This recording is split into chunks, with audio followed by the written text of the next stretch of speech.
Long Island Paranormal Investigators proudly presents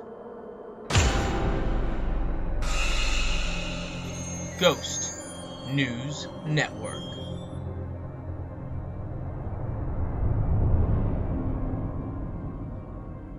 Your hosts are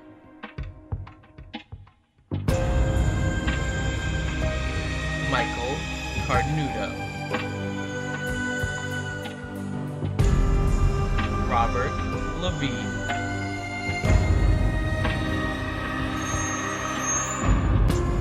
and Demetrius Haratos.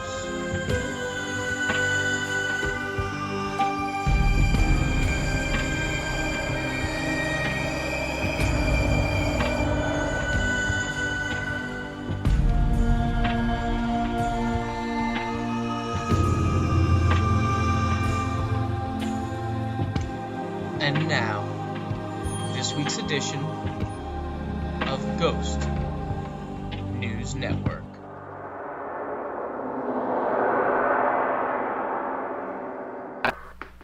Hello and welcome to the Ghost News Network. Today is November 2nd, 2014, and thank you for joining or listening to us today over on our YouTube page, and some of you will be listening to us on Mixcloud. So thank you guys for tuning in. As always, I'm your host, Dimitri. No Michael this week or Dylan. They're not here. They are away in Atlantic City having fun without us. So, boo on you. All the fun kids are over here. That's it. And Everything of course with me is It's Nancy Scary. Nancy Scary. So Yeah, well, everything's getting shut down in Atlantic City anyway, so what the heck are they doing? I don't know. Not the right time to go into the water, but, they're not, There's some nice casinos over there, though. they're getting shut down. That's if you were far between. I'm sure wherever they are, they're having a good time, and hopefully we'll not have to read about it in the police blotter, so, Yeah, I hope not. That would not be fun. Yeah. So let's see. Usually I ask Mike what's new in Lippy, but this time I'll answer it. So What's new in Lippy? what's new in Demetrius? Lippy? Let's see. This past Monday, which was the 27th of October, we were a part of WSHR, local station over here, and we did a recording, did a spot with them. They were asking us, about what we do and things like that, and we played some EVPs that we have caught over the years so people can listen to it. And the reception, this is our 4th year doing it, and the reception's always really, really good. So, that's the new thing we've been doing. We have a new case request confirmed, and lots of other fun stuff. Some new investigations coming up over the course of this weekend that we'll talk about next weekend. And that's really it, I believe. Not too much. The probationary people are still doing very well. And that's it. What's new with you, Nancy? You weren't here last week. No. I've had some personal things to take care of, some moving, which is never a good time. But it's any move you can limp away from is a good one.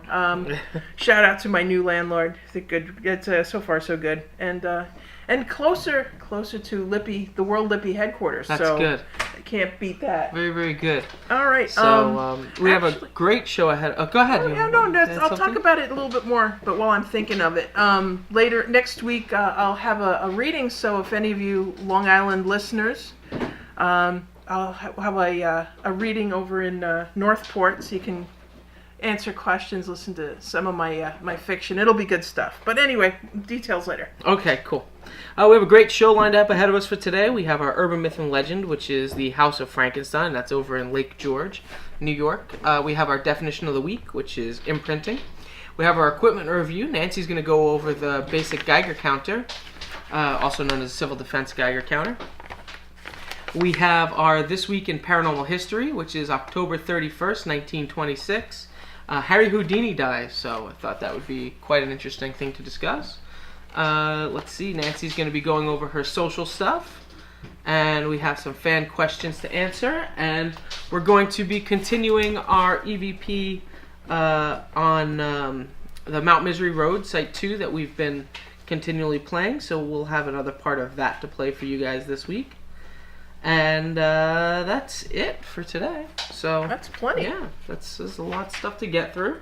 And we'll start. We'll start right now with the House of Frankenstein. A brief history for the House of Frankenstein is that back in the late 1600s, Huron Indians, Huron? Huron. Okay, so it's pretty close to first Yeah, time. absolutely. Huron Indians were executed and tortured on the grounds where the House of Frankenstein sits. In the late 1700s, English colonists used these grounds for their town gallows. There's an estimated total of about 1,000 people who lost their lives at that spot. In the late 1800s, the private residence was built on this location. Two brothers owned the house and became troubled, and both committed suicide. The house then sat abandoned for many years until 1973. The house was finally demolished. But a year later, in 1974, a group of Canadians built the structure located at 213 Canada Street in Lake George, New York. And the House of Frankenstein opened its doors. It's still open to this day. House of Frankenstein was the first wax museum and haunted attraction that was actually in Lake George.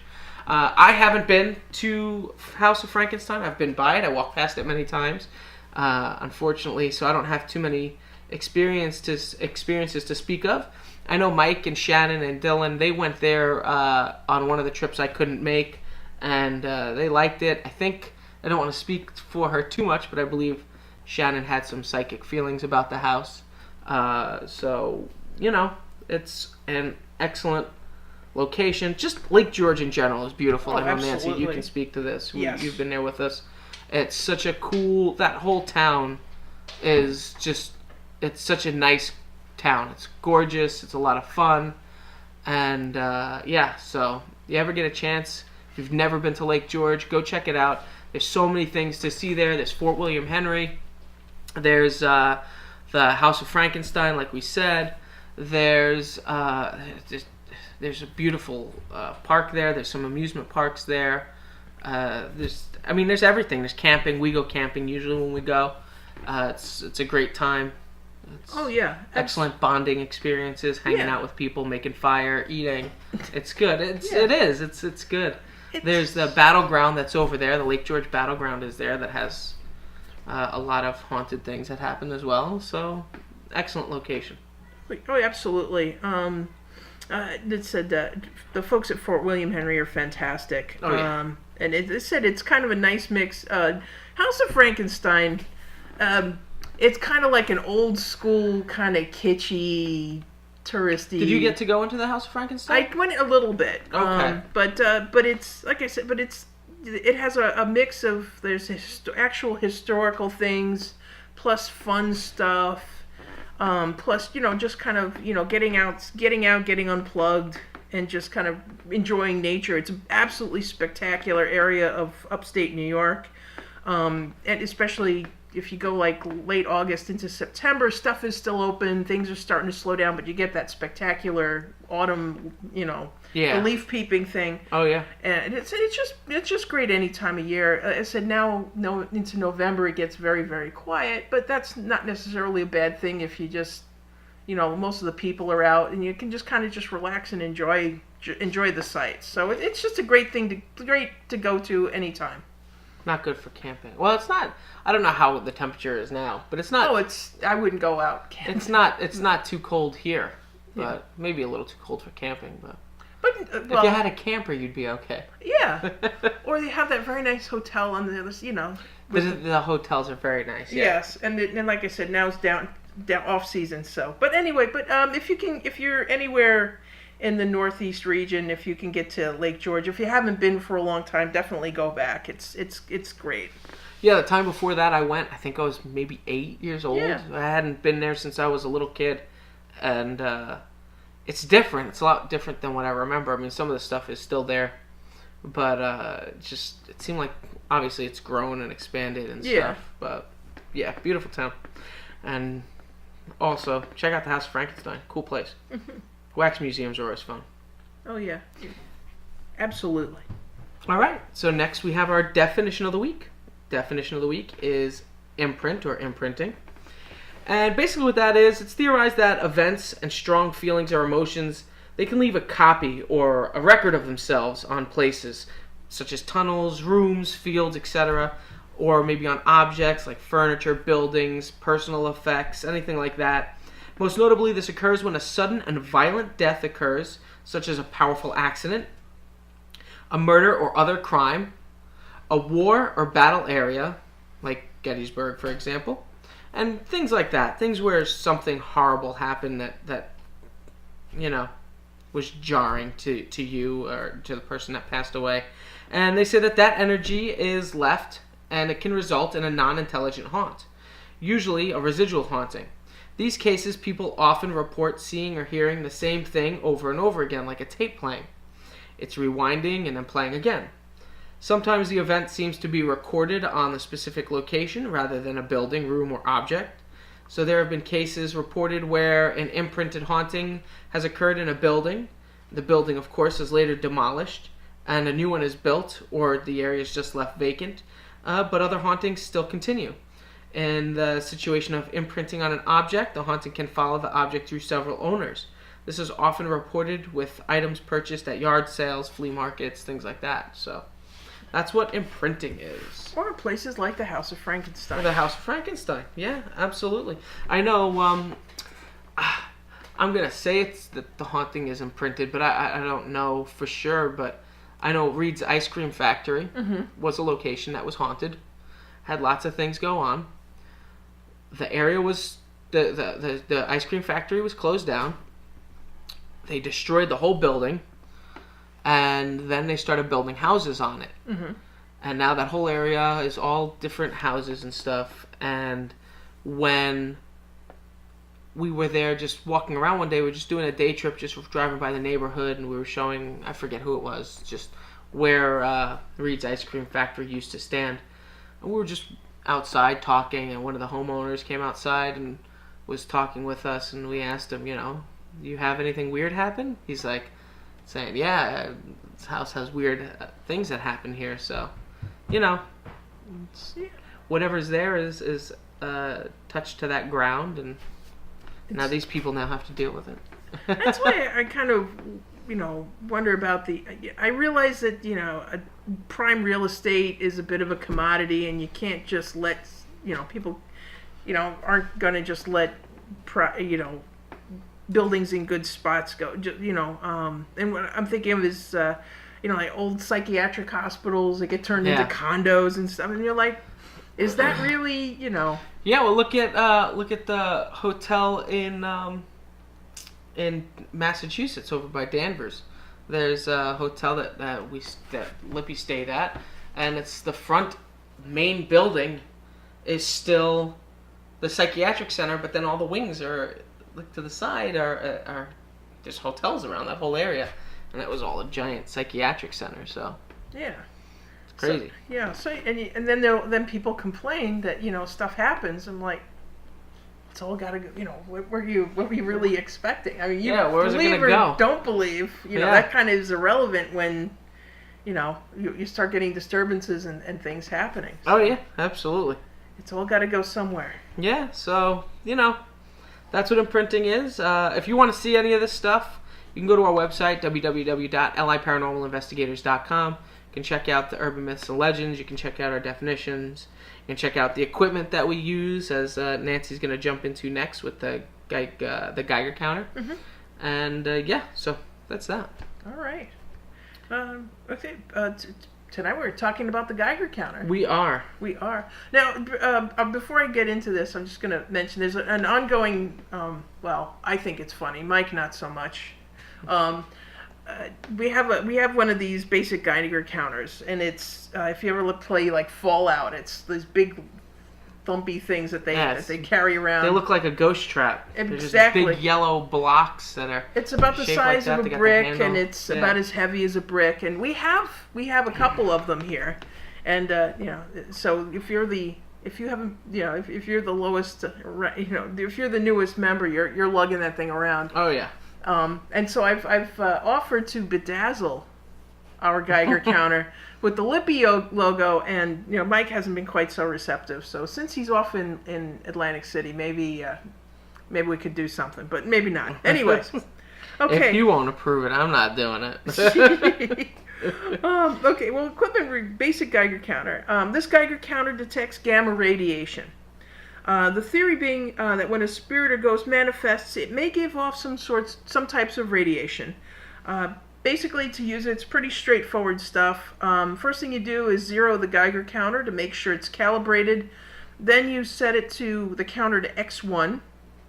Let the Geiger counter warm up for about 5 minutes to kind of get its internal bits going, get accurate readings. Then walk around the investigation site to see if you get any paranormal readings.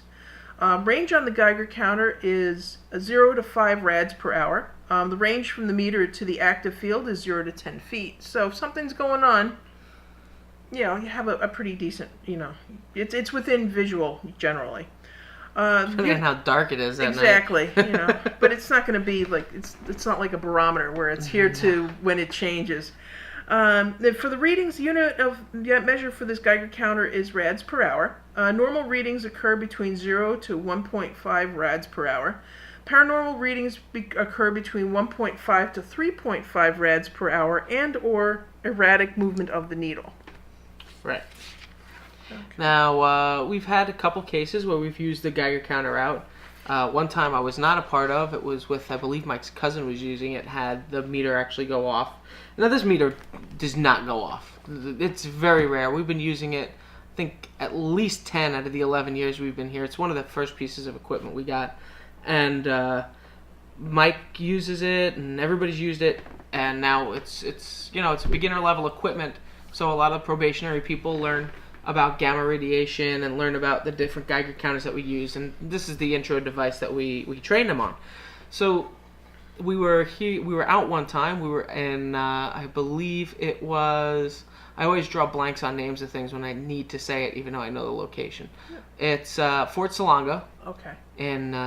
In the Northport area, and we were investigating, and I was not in that team. Myself and Mike were in another team, but that team that had it out, a former investigator, Jamie, was using it, and it actually went up. It went to, I believe it was 3.5, and obviously there's no gamma radiation in the area.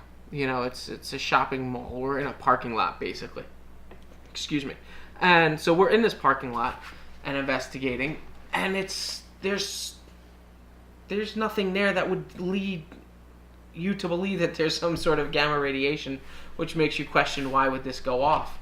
It was extremely interesting, and it was cool. I've been in this group over 7 years. I've never seen that Geiger counter go off ever, and that was the one time it went off, and it was interesting. It was definitely interesting. It's never happened again. We've been to the location numerous times.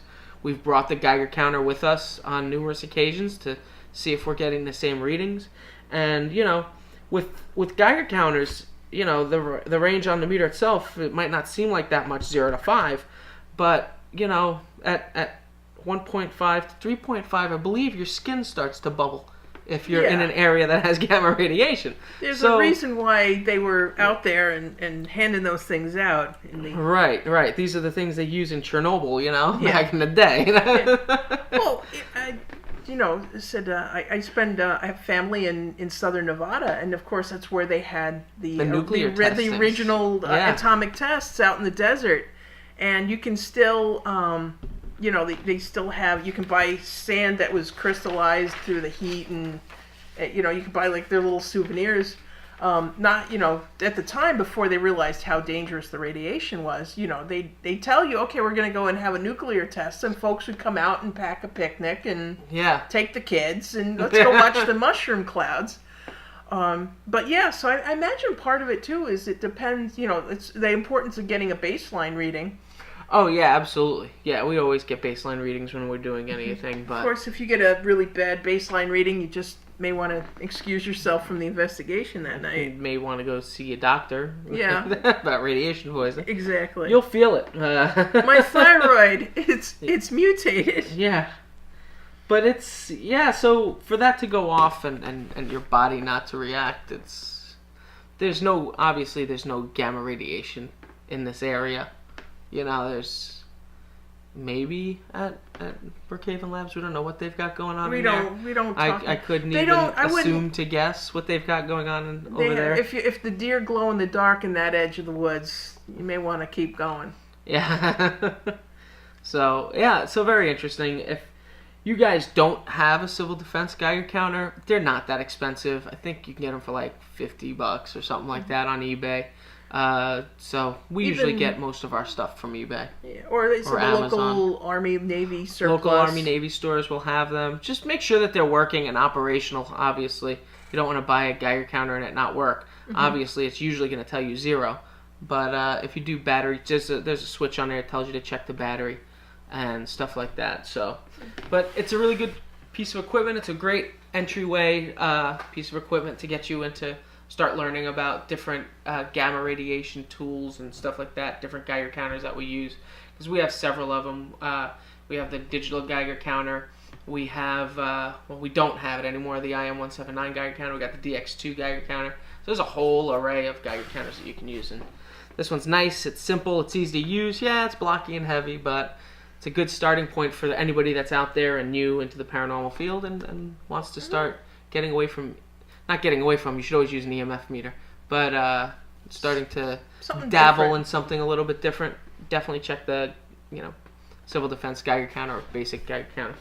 So, and they have the new guy in your investigation group go and carry that thing around. That's right. Well, no, and don't drop it on your foot. If you're using it, if it's your group, if you have a group out there, you need to learn it first so you can teach them the right way. So, but if then let them practice. If you need to know how, go to our website. It tells you. It tells you what all the ranges are.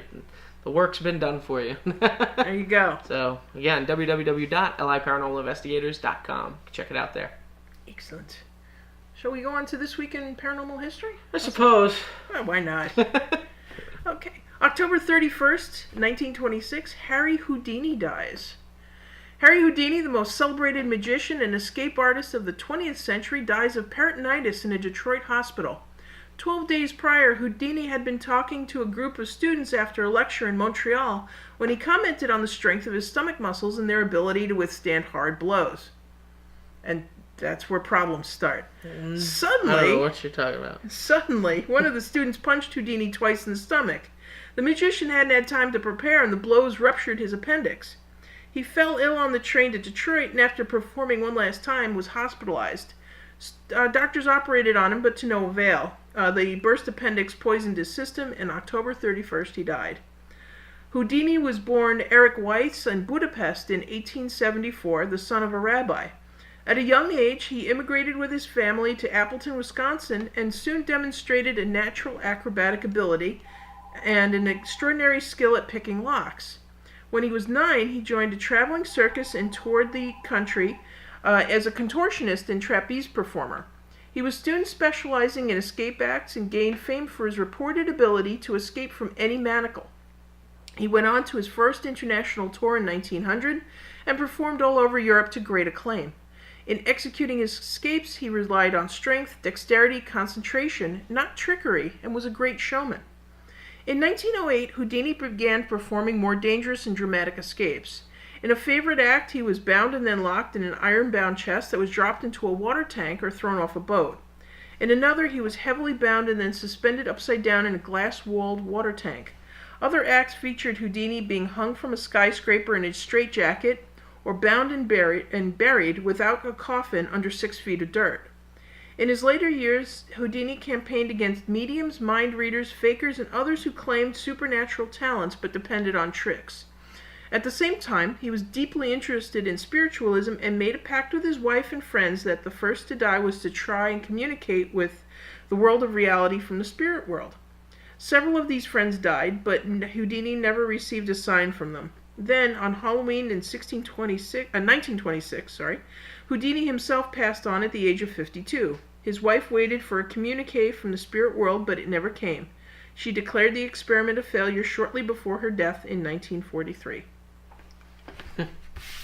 Very cool. Yeah, he was really into the supernatural stuff. He used to hold seances and things like that. And I believe his wife, after he passed away, used to hold seances for a while, trying to get some communication with her husband. And yeah, that's what he said. He said he'd be in his home every year, not his home, but yeah, his home. Every Halloween, he would go to his home or his tombstone. Some people say myth is varying in difference, but yeah. So on to the paranormal claims. Just for a little bit of note here, back in 1959, on a dry day, a brush fire actually swept through Laurel Canyon, and it destroyed a number of homes, including Harry Houdini's home in the Hollywood Hills. Houdini's mansion was one of them. What remains of the place was only the walls of the old building, the chauffeur's quarters, and a portion of the garage. Today, nothing but ruins remains. There's a silent stone staircase still led to grassy ledges on what is now private property. It still to this day stands abandoned. The reason why that's important is because some people say that the ghost of Harry Houdini does not rest in peace and that he still walks where his castle once stood. Those who have come to the remains of the house, as many do on Halloween nights, claim to have seen a dark figure standing on a staircase or walking up the garden grotto. Many believe that this shape is that of Harry Houdini himself. The magician always said that if it were possible for him to come back, he would do so, and perhaps he has. Or maybe he's just not sure how to. Huh. So, yeah, they also say, I believe Harry Houdini's buried in New York, in, I forget what cemetery he's in. I think it might be the big one. It's in Queens.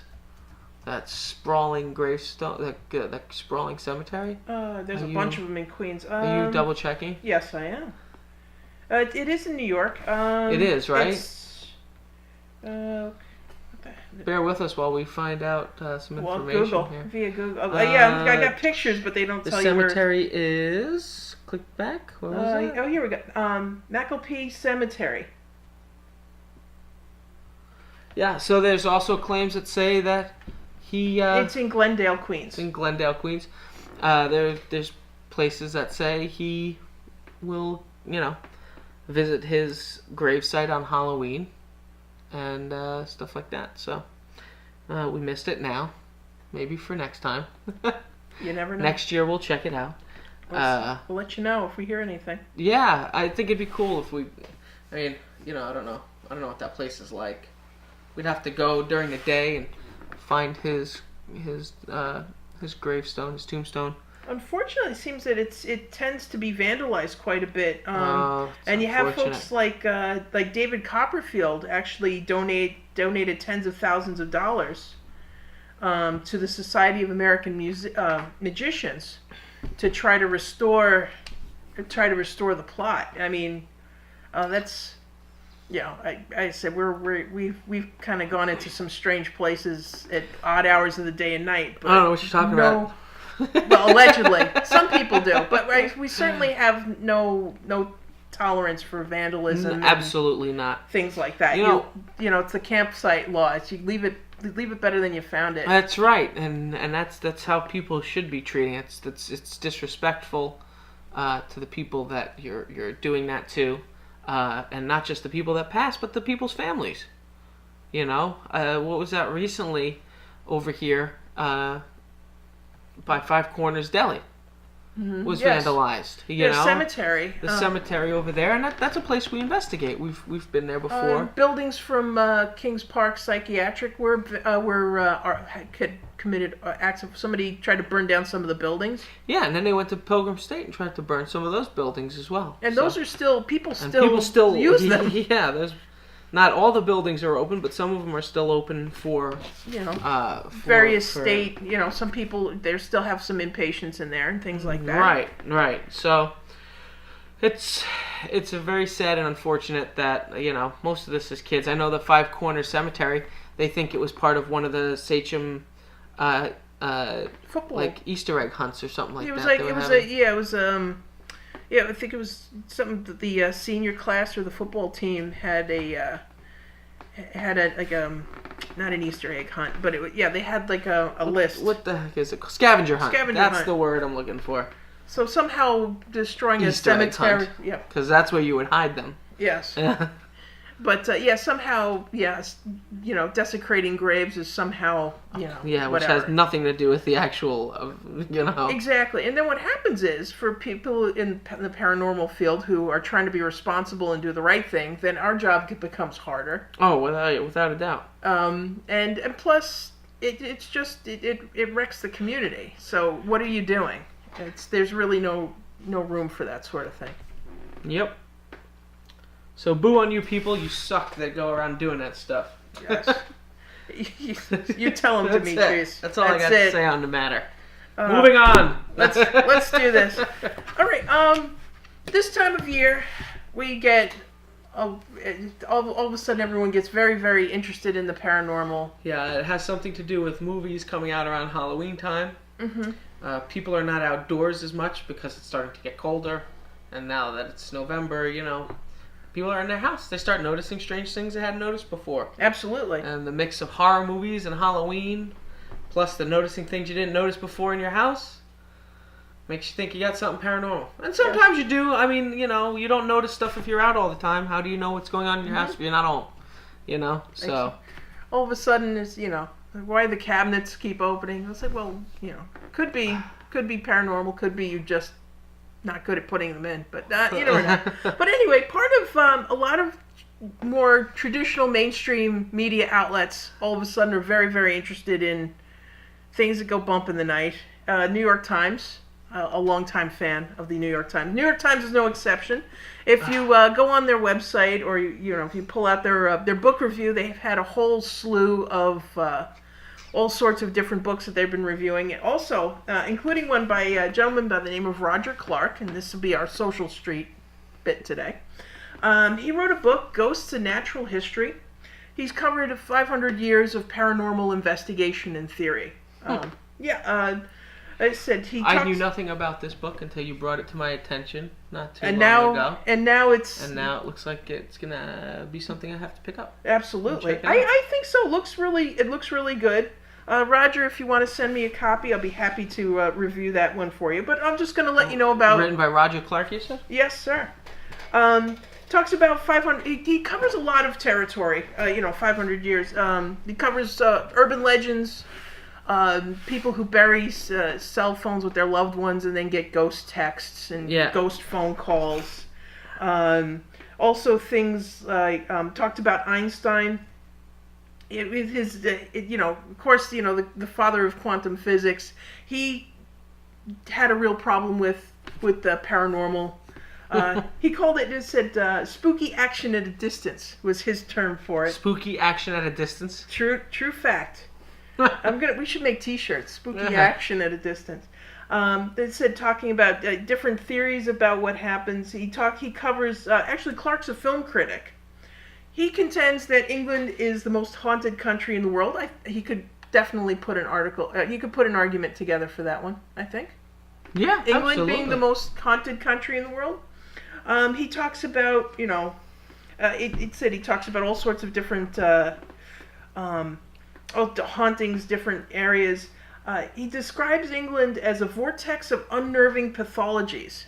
So part of his theory is that it's not so much that the location is haunted, it's that, we're kind of haunted and we kind of bring up that stuff. We kind of help bring about things. If you're in the right place and you're in the right mindset, that's when you're going to get activity. Yeah. Is sort of his theory. And so he talks about, like urban legends, things that aren't maybe quite so provable, things that might not quite so plausible versus things that we just don't have an explanation for. He talks about different poltergeists, apparitions, talking also very interesting. He talks about during the Battle of Agincourt in 1415, which was in France. He talks about these battle angels that according to accounts, they were winged figures. And then the others that the English archers that had fallen had come about, and so they had this battle, the Battle of Mons during World War I. There weren't any very few actual witnesses, but the claim is that these ghosts of the archers of the Battle of Agincourt covered the British retreat at the Battle of Mons. So this was sort of a something along the lines of, is it an urban legend? Because the whole thing was just it was all kind of reported after the fact. No one was there that actually said that they saw it at the time, but then all of a sudden everyone was like, "Oh yes, I remember." So he kind of talks about where different ideas and different reports come from, and the kind of the psychology of what's going on underneath it. He does talk at the end.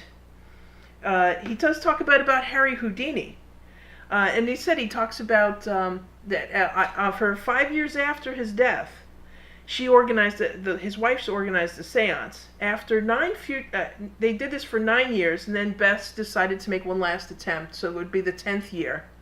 The séance was broadcast live on radio, so it was sort of like when the ghost hunters do their live. Oh yeah, their live. They didn't. Yeah, they didn't invent that. It was Bess Houdini. Bess broke the news. Houdini did not come through. My last hope is gone. The Houdini shrine is burned for 10 years, and I now reverently turn out the light. Good night, Harry. And so that ended. It's like I said, Roger, if you're out there, send me a copy. I'll be happy to get into it more with you. But yeah, it seems like it's an excellent book.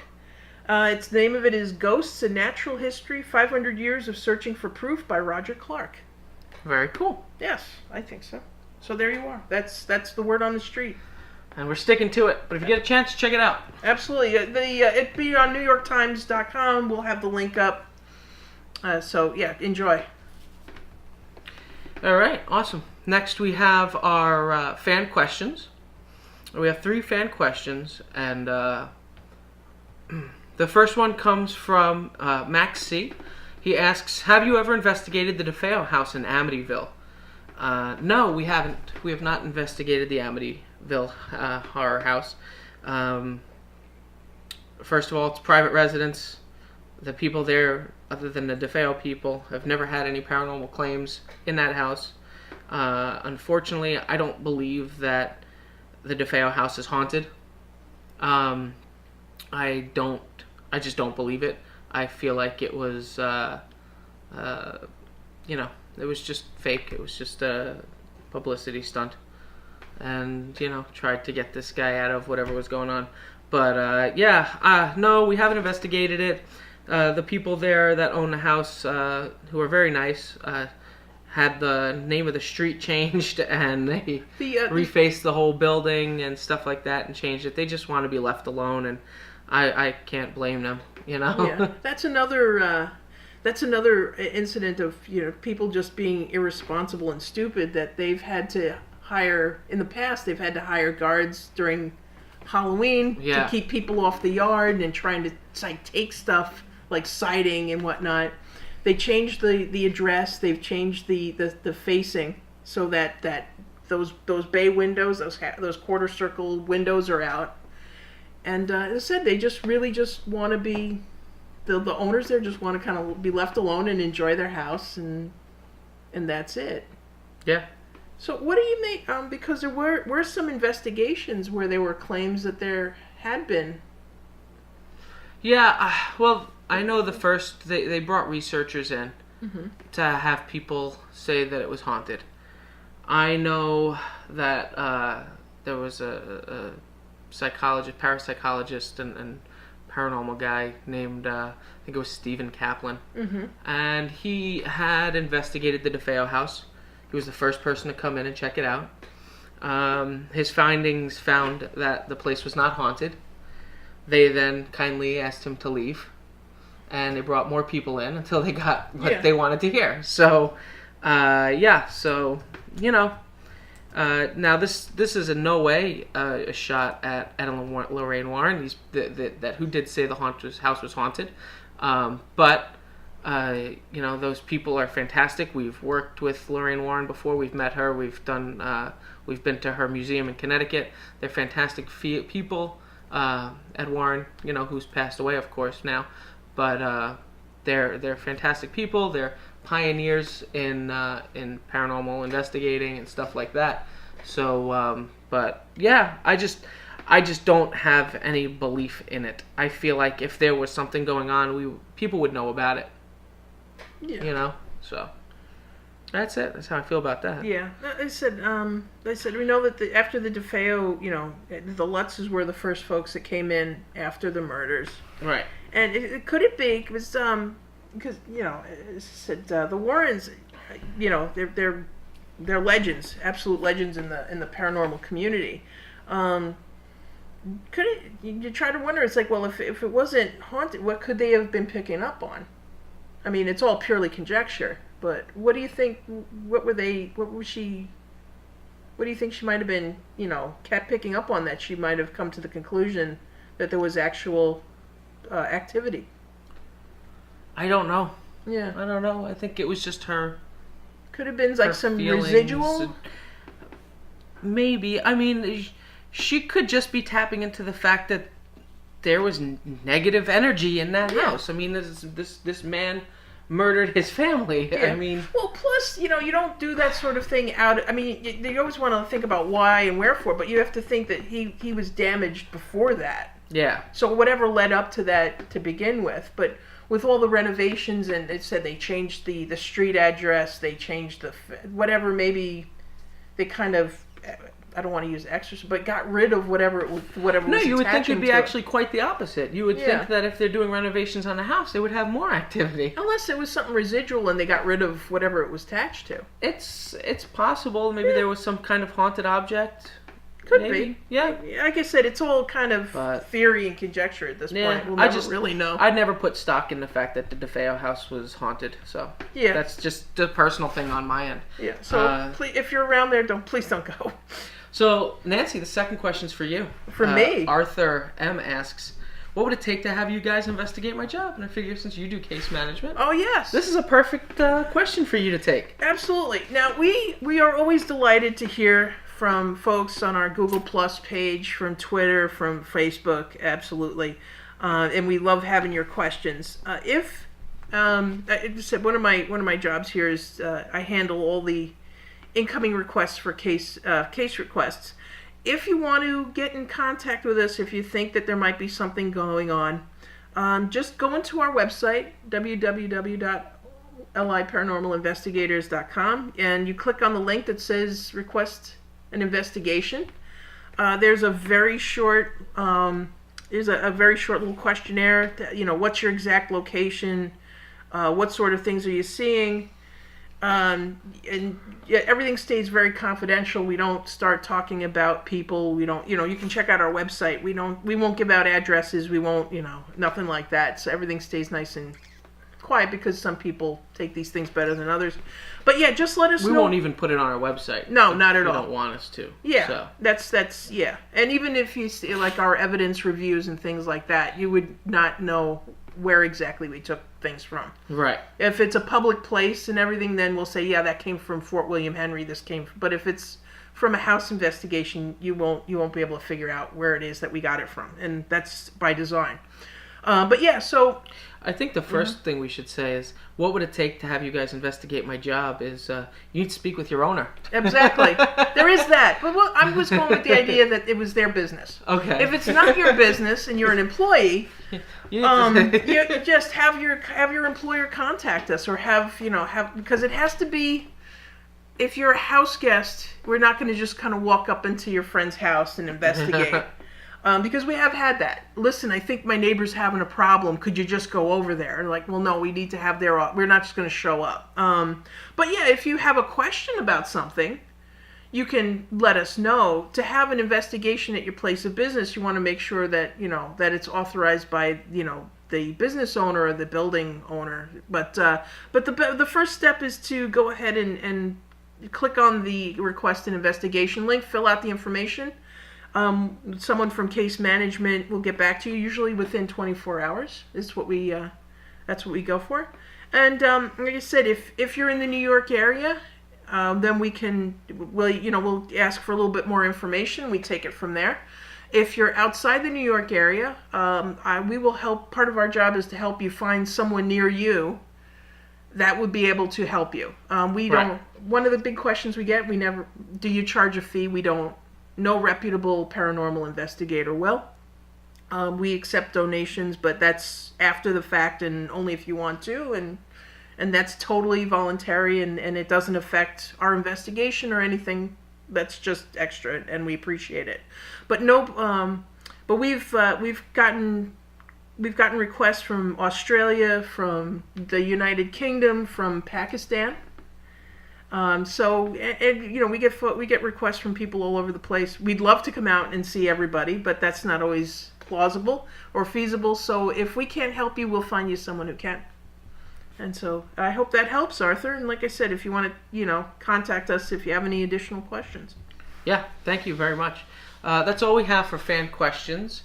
I'm going to jump into the final thing, which is the evidence vault. And we're going to... What? Oh, no, that sounds good. Okie doke. We don't have a movie this week, but we're going to do our Lippy Evidence Vault. And this is, of course, continuing the EVPs that we've been playing from Mount Misery Road. This one should be pretty easy to understand, and if you can't, the people in the EVP are explaining what it's saying. So I'll just play this for you. Over here. Stop. Please let me out. Please let me out. So yeah, at this point during the investigation, we started hearing things like they're here. I'm burning, stuff like that. And then at this point, where something comes over our walkies and says, please let me out. And like we said, this whole run of stuff goes for at least a minute and a half. And we're going to play the full clip once we go through all the EVPs so you can hear it in its entirety. But this is such a fantastic EVP that we captured. And I really like it. This isn't really even technically an EVP because it's not like we heard it later. This was on hand at that moment. Something was communicating with us through our walkie-talkies. So I'll play it for you again one more time so you could hear it if you want to get a better listen to it. Over here. Stop. Please let me out. Please let me out. Yeah, so that's that part of that's our EVP. I mean, it's fantastic. I know Mike would probably have more stuff to say about it, and he'll probably get more into it once we play the full clip and stuff. But because unfortunately, this was right before I joined the group this happened. So, but you said it can get like that. It's kind of quiet.